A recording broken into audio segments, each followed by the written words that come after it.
Good morning student. आज हम पढ़ेंगे अर्थ की दृष्टि से वाक्य भेद। देखिए, सबसे पहले वाक्य भेद समझने से पहले हमें समझना होगा वाक्य किसे कहते हैं। वाक्य क्या है? सार्थक शब्दों का समूह। सार्थक शब्दों का समूह जिसका अर्थ निकलता है उसे हम वाक्य कहते हैं। अगर हम कर दें कि माना हम कह दें पतंग रवि है उड़ाता, तो क्या ये वाक्य बनेगा?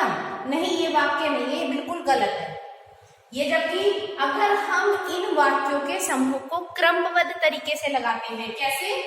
रवि पतंग उड़ाता है।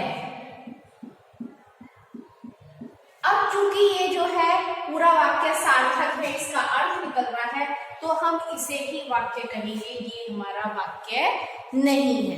ठीक है, तो सबसे पहले हमें समझना होगा वाक्य क्या है। शब्दों, सार्थक शब्दों के क्रमबद्ध समूह को हम वाक्य कहते हैं। यानी सार्थक शब्दों का जो क्रमबद्ध समूह होता है, ऐसा समूह जिसका अर्थ निकलता है, वह वाक्य कहलाता है। बात करते हैं वाक्य के अंगों की। तो वाक्य के बच्चों दो अंग होते हैं। कौन कौन से होते हैं वाक्य के? वाक्य के दो अंग होते हैं।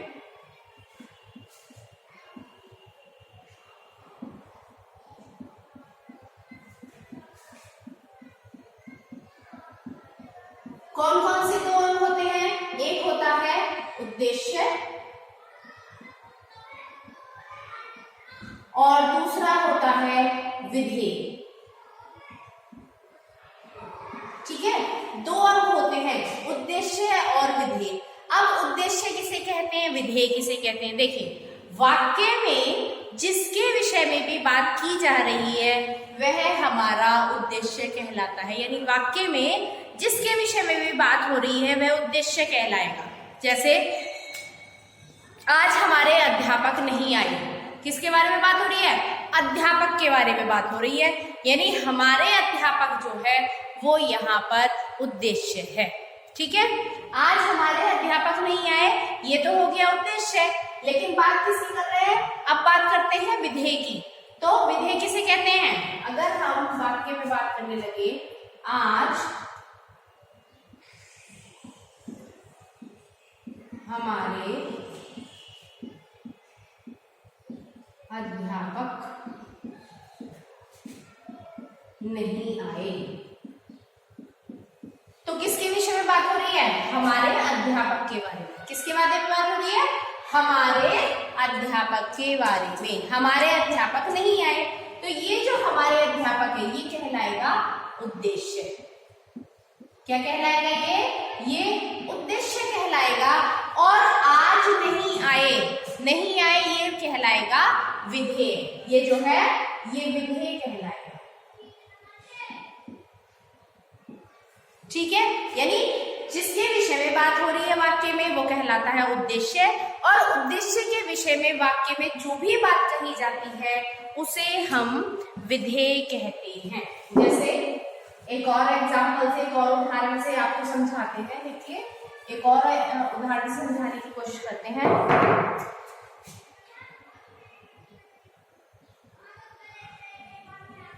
हरी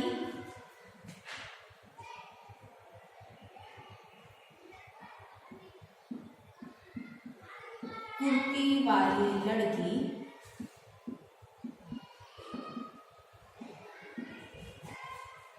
बहुत चालाक।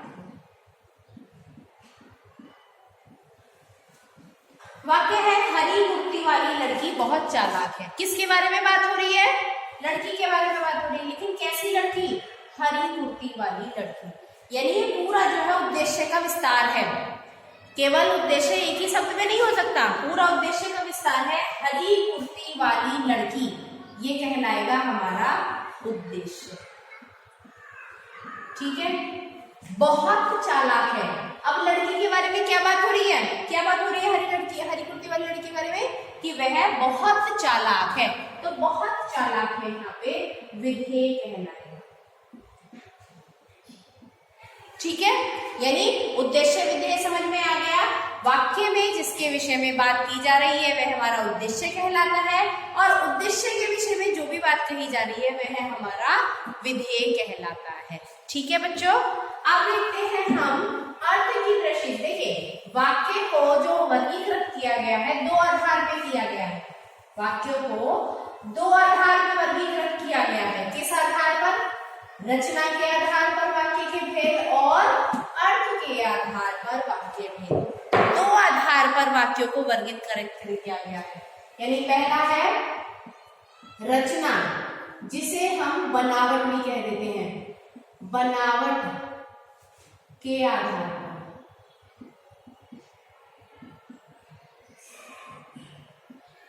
और दूसरा हमारा है अर्थ के आधार।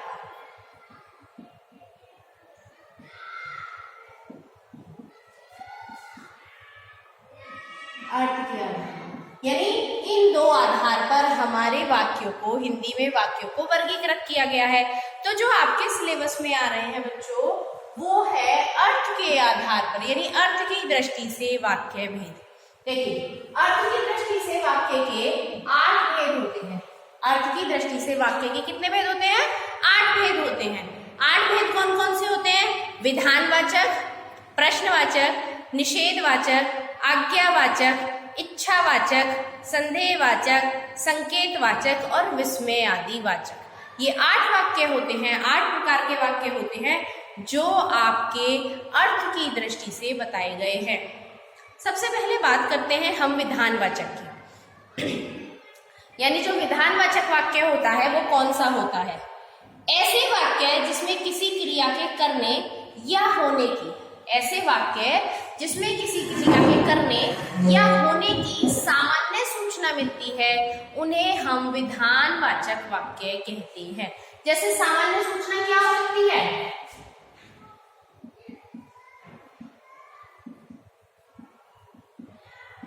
भाई सामान्य सूचना किस तरीके से मिलती है? जैसे कहने लगे घोड़ा दौड़ता है, साधारण तरीके से बात की जा रही है ना, तो ये इसलिए विधानवाचक में आ जाएगा। ठीक है, साधारण तरीके से कोई बात की जा रही है तो वो हमारा विधानवाचक में आ जाएगा। दूसरा, अगर हम बात करें, किसान हल चलाता है, बच्चे विद्यालय में पढ़ते हैं, है ना, पिताजी अखबार पढ़ते हैं, माताजी रसोई घर में खाना बना रही है, ये सारे वाक्य जो है एक हमें सामान्य सूचना देते हैं। या सूर्य पूर्व से निकलता है, ये इस प्रकार के वाक्य जो होंगे विधानवाचक वाक्य में आ जाते हैं। दूसरा बात करें हम तो होता है हमारा निषेधवाचक वाक्य।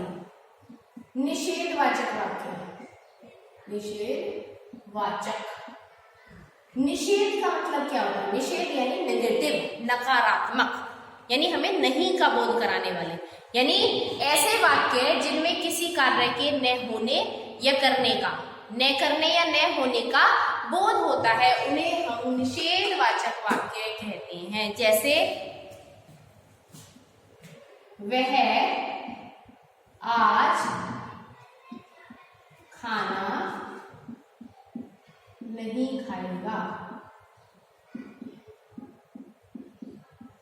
यानी उसमें क्रिया के न होने का, यानी नहीं खाने का बोध हो रहा है। किसी काम के न करने या न होने का बोध होता है, वह निषेधवाचक, यानी यहाँ पर खाना नहीं खाने का बोध हो रहा है, इसलिए यहाँ पर ये निषेधवाचक वाक्य हो गया। इसके बाद आ जाता है हमारा 3rd नंबर पर प्रश्नवाचक वाक्य। प्रश्नवाचक, प्रश्न देखिए, प्रश्न किसे कहते हैं? क्वेश्चन। देखिए स्टूडेंट, नेक्स्ट है हमारा प्रश्नवाचक वाक्य। प्रश्नवाचक वाक्य 2 तरीके से बन सकता है। तो क्या लगा के बना लेते हैं, जैसे क्या घोड़ा दौड़ता है, तो भी प्रश्नवाचक वाक्य हो गया, प्रश्न किया जा रहा है। वह आज खाना नहीं खाएगा, वह आज खाना क्यों नहीं खाएगा, तो भी प्रश्न किया गया है।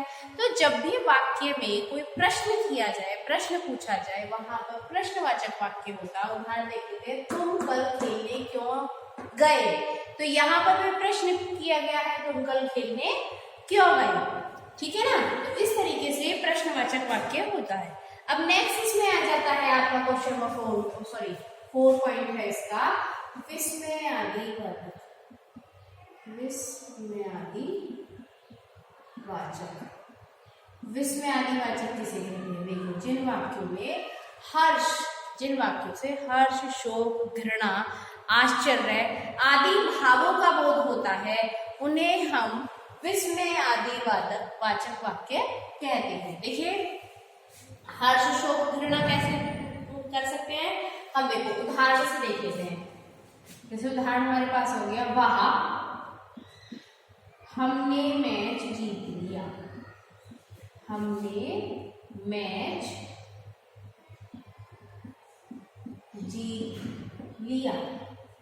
तो इसमें क्या है? इसमें हर्ष का यानी खुशी का बोध हो रहा है, वाह, और इसे प्रदर्शित करते हैं हम विस्मयादिबोधक चिन्ह लगाकर, यानी पूर्ण विराम और उसके नीचे डॉट, एक बिंदी लगा देते हैं तो विस्मयादिबोधक चिन्ह बन जाता है। ठीक है ना? तो विस्मयादिबोधक वाक्य हो गया। ठीक है, नेक्स्ट इसका उदाहरण देखते हैं। नेक्स्ट वो देखते हैं आज्ञावाचक वाक्य। आज्ञावाचक वाक्य किसे कहते हैं? देखिए,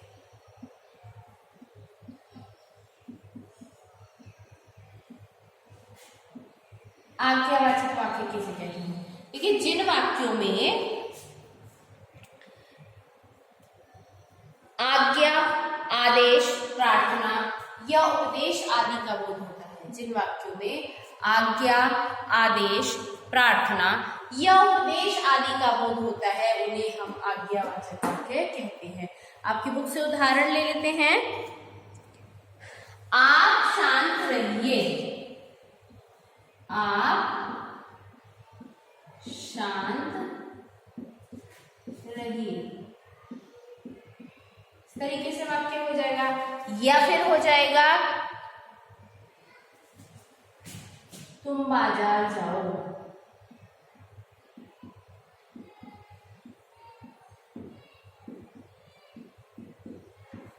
तो देखिए यहां पर भी आज्ञा दी हुई है ना? इस तरीके के वाक्य जो होते हैं जिसमें आज्ञा, आदेश, जिन वाक्यों में आज्ञा, आदेश, प्रार्थना या उपदेश का बोध होता है उन्हें हम आज्ञावाचक वाक्य कहते हैं। नेक्स्ट पॉइंट है इच्छावाचक वाक्य। देखिए 6 में देखो, इच्छावाचक वाक्य। इच्छावाचक वाक्य कैसे होते हैं? जिन वाक्यों से इच्छा, आशा, आशीर्वाद, शाप या अभिलाषा, ठीक है ना, शुभकामना, इनका बोध होता है उन्हें भी इच्छावाचक वाक्य कहते हैं। किन किन से क्यों करते हैं हम इच्छावाचक वाक्य? जिनमें इच्छा, आशा, कामना, आशीर्वाद, श्राप या शुभकामना, इन सब का बोध होता है, इनका बोध होता है, इनमें से किसी का भी, उन्हें हम इच्छावाचक वाक्य कहते हैं। जैसे ईश्वर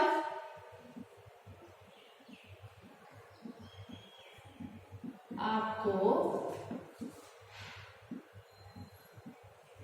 दीर्घायु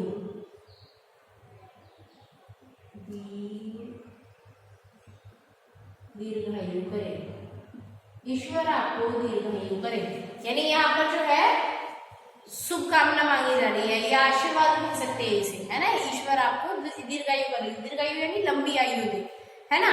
नेक्स्ट है इसका संदेहवाचक वाक्य। 7th पॉइंट है संदेहवाचक वाक्य।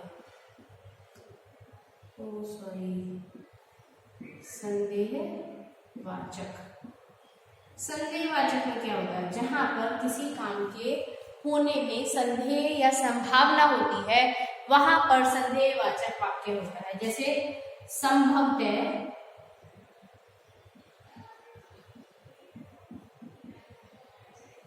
आज वर्षा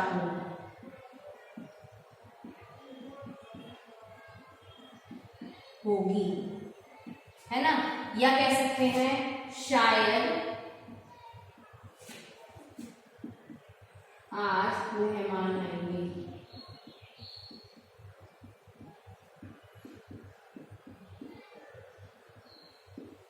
तो इस प्रकार के जो वाक्य होते हैं, संभवतः आज वर्षा होगी यानी संभावना है, संदेह है, शायद आज मेहमान आएंगे, तो इस प्रकार के वाक्य जो है वो संदेहवाचक वाक्य कहलाते हैं। लास्ट पॉइंट है इसका संकेतवाचक वाक्य। संकेतवाचक वाक्य। देखिए संकेतवाचक वाक्य कौन से होते हैं? संकेतवाचक वाक्य होते हैं ऐसे वाक्य जिनमें एक क्रिया के दूसरी क्रिया पर निर्भर होने का बोध हो, है ना, यानी एक क्रिया के दूसरी क्रिया पर निर्भर होने का बोध हो, उन्हें हम संकेतवाचक वाक्य कहते हैं। कैसे होती है एक क्रिया दूसरी क्रिया पर निर्भर? यदि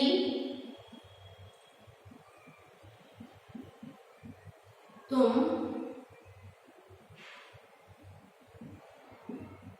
पढ़ोगे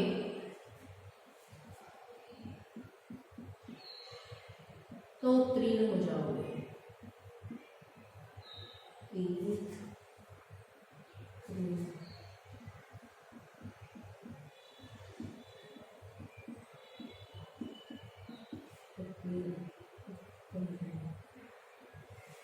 यदि तुम पढ़ोगे तो उत्तीर्ण हो जाओगे, यानी उत्तीर्ण होना यानी पास होना किस पर निर्भर है?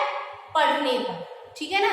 यदि तुम पढ़ोगे तो पास हो जाओगे, यदि वर्षा होगी तो फसल अच्छी होगी, और भी उदाहरण दे रखे, यदि परिश्रम करोगे तो सफल हो जाओगे, यदि तुम चलोगे तो मैं भी चलूंगा, है ना। ऐसे यदि रमेश आता तो मैं भी घूमने जाता। इस प्रकार के वाक्य जो होते हैं जिसमें एक क्रिया दूसरी क्रिया पर निर्भर होती है, उन्हें हम संकेतवाचक वाक्य कहते हैं। संकेतवाचक वाक्य कहते हैं। तो अर्थ की दृष्टि से आपने देख लिया। एक आता है इसमें आपको परिवर्तन करने से, विधानवाचक को निषेध, जैसे घोड़ा दौड़ता है, अब इसको निषेधवाचक में बनाना है, घोड़ा नहीं दौड़ता है, ठीक है, बन गया। अब इसी को हम घोड़ा दौड़ता है इसको प्रश्नवाचक बनाते हैं, तो क्या घोड़ा दौड़ता है, बन गया। इसी को हम विस्मय आदिबोधक में बनाते हैं, है ना, वाह घोड़ा दौड़ता है, वाह लगा दिया तो विस्मय आदिवाचक बन गया, है ना।